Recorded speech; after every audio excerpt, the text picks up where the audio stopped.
Olá, meu nome é Thiago e nesse vídeo eu vou estar falando sobre o padrão de projeto Observer.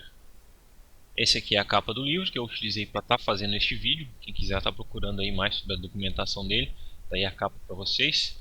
Bom, qual é a intenção deste padrão?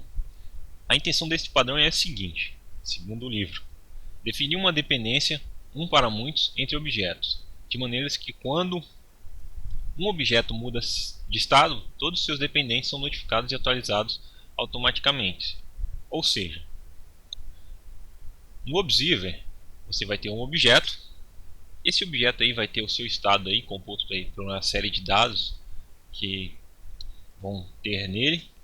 Vai ter outros objetos que vão observar esse estado desse objeto. E esses outros objetos que observam, eles querem saber quando há a mudança de algum desses dados, ou seja, a mudança de estado desse objeto observado. Para quê? Com o intuito de fazer alterações neles mesmos. Ou seja, os objetos que observam, eles querem saber da mudança para fazer alterações neles quando essa mudança ocorrer. Qual a motivação? O livro nos traz a modificação seguinte. Ele separa aí observers aí, no caso ele trata como se fossem os objetos que observam, e subject é o objeto que está sendo observado. Então, subject é o objeto que está sendo observado e observer é os objetos que observam. O livro nos traz aí um exemplo semelhante aí a algo que fosse feito no Excel, por exemplo. Você tem lá sua tabela de dados no Excel, certo? Vocês têm dados lá na planilha e esses dados funcionariam como se fosse subject, certo? E você tem uma série de gráficos diferentes aí que observam esses dados, que é o subject. E quando tem a alteração desses dados, esses gráficos querem saber que houve essa alteração, para que eles possam então se atualizar, ou seja, atualizar os seus gráficos de acordo com essa mudança de dados, certo? Essa é a motivação que o livro nos traz. Bom, o livro nos mostra também a estrutura básica aí deste padrão. Como vocês puderam ver aí na motivação, vão estar aqui também, ó, o Observer. Nós vamos ter aí uma interface Observer e uma interface Subject, certo? A interface Observer vai servir para estar implementando aí as classes concretas Observers, que são os observadores concretos, e a interface Subject vai implementar aí os concrete Subject, que vão ser os observados concretos, certo? Bom, como nós podemos ver aqui, esse concrete observer aqui seria esses gráficos aqui que nós vemos aqui, certo, na motivação, e esse concrete subject seria esses dados aqui, certo? Um objeto com dados aí, certo? Nossa classe subject vai implementar aí três métodos aí. A nossa classe abstrata aí, subject, além de ter também aí um array de observer, ou seja, nós vamos ter aí um array list aí de vários observadores dentro da nossa classe subject. Nós vamos implementar também três métodos: o método attach, vtest e notify. Esse attach aqui é um método anexar. Ele vai anexar um observador no nosso array list de observadores que nós vamos ter. E o método de teste, que vai ser o método separar, ele vai retirar um observador dessa lista, ou seja, nós vamos ter um método que anexa um observador nessa lista e um método que retira, ou seja, o objeto que está sendo observado, ele possui uma array list de todos os objetos que o observam. E vamos ter também um método Notify. Esse método Notify, como vocês podem ver aqui, ó, ele vai fazer aqui, ó, um for dos observer e vai executar o método update. Esse método update é um método que vai estar implementado lá dentro do observer, certo? Então, o método Notify vai rodar este array list que nós vamos montar aqui dentro do subject, ou seja, o objeto observado vai rodar esta array list e pegar os seus observadores e executar um método update deles, certo? Bom, mas por que executar este método update aí? Como nós executamos o método update, nós podemos passar aí nossa notificação por este método update, ou seja, nós notificamos aí o observador do que está acontecendo aí. Lembrando que essa observação, quer dizer, essa notificação aí varia de acordo com a implementação que você faz aí. Você que vai programar aí. Você pode informar ele através de uma string, um int, um inteiro. Você que vai passar essa notificação aí, que vai ser implementada aí, ou seja, de forma que o observador enxergue essa notificação de que algo mudou dentro do subject e saiba o que fazer aí, de acordo com o que você manda aí pelo update, certo? Nós vamos ter aqui também, dentro do objeto que está sendo observado aqui, o concrete subject, os métodos getState e setState. Ou seja, são métodos que, na verdade, nem precisa desse método setState. O que mais precisa é do getState, que é o método que retorna o estado deste objeto. Ele vai retornar o estado do seu objeto. Por que nós implementamos eles? Como nós podemos ver aqui, o nosso objeto que observa, o observador, ele possui uma instância do nosso objeto que está sendo observado. Então ele precisa executar esse getState, certo? Para pegar o estado do nosso objeto e então fazer aí as modificações aí necessárias que ele irá implementar dentro dele, certo? Então ele possui uma instância do concrete subject, o objeto que é observado, e executa o método getState para saber aí o que houve aí de mudança aí no estado deste objeto, para então implementar aí as alterações que ele vai estar fazendo aí dentro dele. Quanto à aplicabilidade do observer, desse padrão, quando que eu devo aplicar este padrão? Bom, o livro nos traz 3 situações aí que eu poderia estar aplicando aí este padrão observer.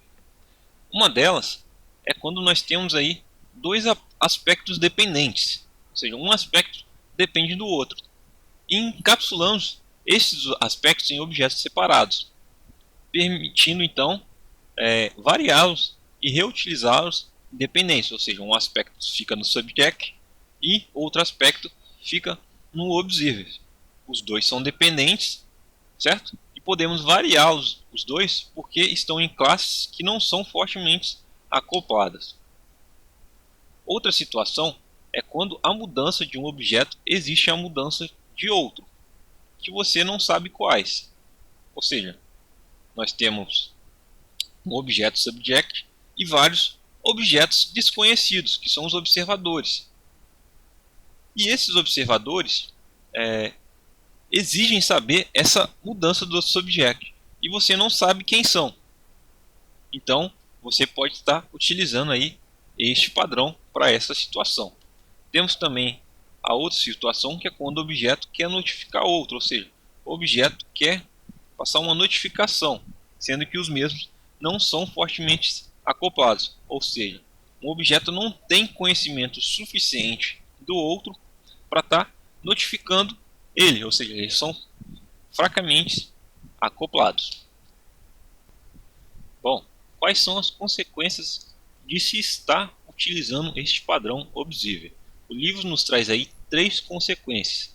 Dentre elas é o acoplamento abstrato entre subject e observers, ou seja, uma desvantagem de objetos fracamente acoplados como subject que não conhece os observers direitos. Um subject de nível mais baixo pode se comunicar com um observer de nível mais alto. E isso compromete aí a abstração de estrutura de camadas. Outra consequência é que a notificação do padrão aí observer, ou seja, os subjects, eles fazem notificações aí do tipo broadcast, ou seja, ele manda a notificação para todos os observadores, ou seja, ele notifica todos os objetos que estão observando que houve essa alteração. Então, os observadores que são obrigados a implementar se vão querer receber ou não essa notificação, se eles querem receber essa notificação ou se eles vão ignorá-la. Outra situação são as atualizações inesperadas, ou seja, os observadores podem ser cegos aí ao custo das mudanças que o subject implementa, ou seja, ele pode aí fazer atualizações que ele não precisa, ou seja, pode haver uma carga aí desnecessária, ou seja, ele não sabe, ele não consegue identificar o que ele precisa mudar ou não. Essa seria uma dessas outras consequências. Bom, quanto à implementação do Observer, existem algumas situações aí e soluções que o livro nos traz. Uma delas é quando há muitos observadores e poucos observados. Ou seja, o array list aí, ou seja, a armazenagem pode ser dispendiosa. A solução que o livro nos traz é montar uma tabela hash aí de acesso randômico, o que reduz o custo com a memória, porém aumenta o custo de acesso aí aos observadores. Outra situação aí é como observar mais de um subject, ou seja, o nosso observador aí está observando aí mais de um objeto. Uma dessas soluções é você passar este mesmo objeto, ou seja, o subject se passa através do update, ou seja, dessa forma aí você consegue resolver esta situação. Então o observador consegue observar mais de um objeto. Outra situação é quem dispara o notify, ou seja, quem dispara a notificação, o cliente ou o próprio subject. É uma operação que enxerga a mudança de estado, ou seja, quando o subject implementa aí geralmente essa notificação, ela ocorre aí de forma automática, ou seja, toda vez que há uma mudança, ele notifica, o que pode ser aí, pode ser ruim, né? Porque nem toda mudança você vai querer aí notificar aí os observadores. E quando o cliente geralmente notifica, o cliente geralmente só notifica quando que é necessário. Só que aí você perde aí a automicidade aí desta situação da notificação, ou seja, a notificação deixa de ser automática. Temos aí também a garantir a autoconsistência no estado do subject antes da notificação, ou seja, às vezes pode ocorrer aí uma referência ao vazio. Como assim? Como vocês viram lá na estrutura do subject, ele que diz aí quem que ele está observando lá no array list dele, ou seja, ele guarda todos os observadores em uma array list. Ele pode remover esse objeto aí dessa array list e não avisá-lo, ou seja, tem que ser implementada aí uma forma de você estar notificando aí um observador quando você retira ele da lista, para que ele saiba que ele foi retirado, senão ele vai ficar com uma referência aí vazia. Bom, também temos aí o push model e o pull model. O push model é quando você, através da notificação aí, você empurra uma série de informações aí para os observadores, ou seja, você está mandando aí todo tipo de informação necessária. Então é uma notificação bem implementada. pull model é uma notificação que é pouco implementada. Geralmente no push model você para toda a informação necessária para que o observador possa, através da notificação, fazer as alterações aí dentro dele mesmo, ou seja, só com a notificação ele implementa as alterações. E no pull model ele só basicamente notifica que houve aí uma alteração. Então o observador é obrigado a ir lá no objeto observado e buscar saber o que foi alterado para então fazer as suas alterações. Temos também um outro tipo de implementação que é a especificar o aspecto a ser modificado, ou seja, lá dentro do subject, às vezes nós não queremos saber de tudo que foi alterado dentro do nosso objeto, ou seja, você passa um aspecto, esse aspecto é passado pelo update, ou seja, o observador diz qual aspecto que ele quer saber quando houver alteração e ele só é notificado quando há alteração nesse aspecto, ou seja, nós temos uma variável lá, por exemplo, dentro do nosso subject e ele só quer saber quando essa variável for alterada, ele só quer receber notificação se essa variável for alterada, certo? Então ele só vai receber aí quando esse aspecto aí for alterado. Nós temos também aí uma situação que o livro nos passa aí, que é você ter aí uma única classe abstrata aí, subject e observer, ou seja, uma única classe implementa aí essas duas classes abstratas. Outra situação de implementação aí é quando nós utilizaríamos aí o Change Manager ou administrador de mudanças, que geralmente é utilizado quando se tem aí um relacionamento complexo aí entre subjects e observers, certo? As responsabilidades desse administrador de mudanças geralmente são mapeia tanto observer e subject, assim nenhum dos dois tem mais necessidade de fazê-lo, ou seja, como com a implementação do administrador de mudanças, nenhum dos dois precisa saber. Por exemplo, o subject não precisa mais ter esse array list aqui de observers e nem o observer precisa ter aí uma instância do subject. Define uma estratégia única para atualização, ou seja, o administrador de mudança vai definir aí uma única estratégia de atualização aí para os observers. Isso aí ele é bom por causa disso aí, que ele unifica essa estratégia aí, vai ter uma única estratégia e atualiza observadores por solicitação de subject, ou seja, ele atualiza por solicitação que foi feita aqui do subject, ele vai atualizar o observador. Nós vamos ter aqui também o Simple Change Manager e temos aqui também o DAG Change Manager, que vão ser basicamente funcionar aí uma notificação simples. No Simple, geralmente ele vai aí, vai só notificar aí todos os observadores, e uma notificação complexa aí, que vai notificar aí de acordo aí, você pode estar implementando aí uma notificação mais complexa. Nem todos os observadores vão precisar saber dessa notificação. Então geralmente esse administrador de mudança aí é utilizado aí quando se tem esta complexibilidade aí no relacionamento entre o observado e seus observadores.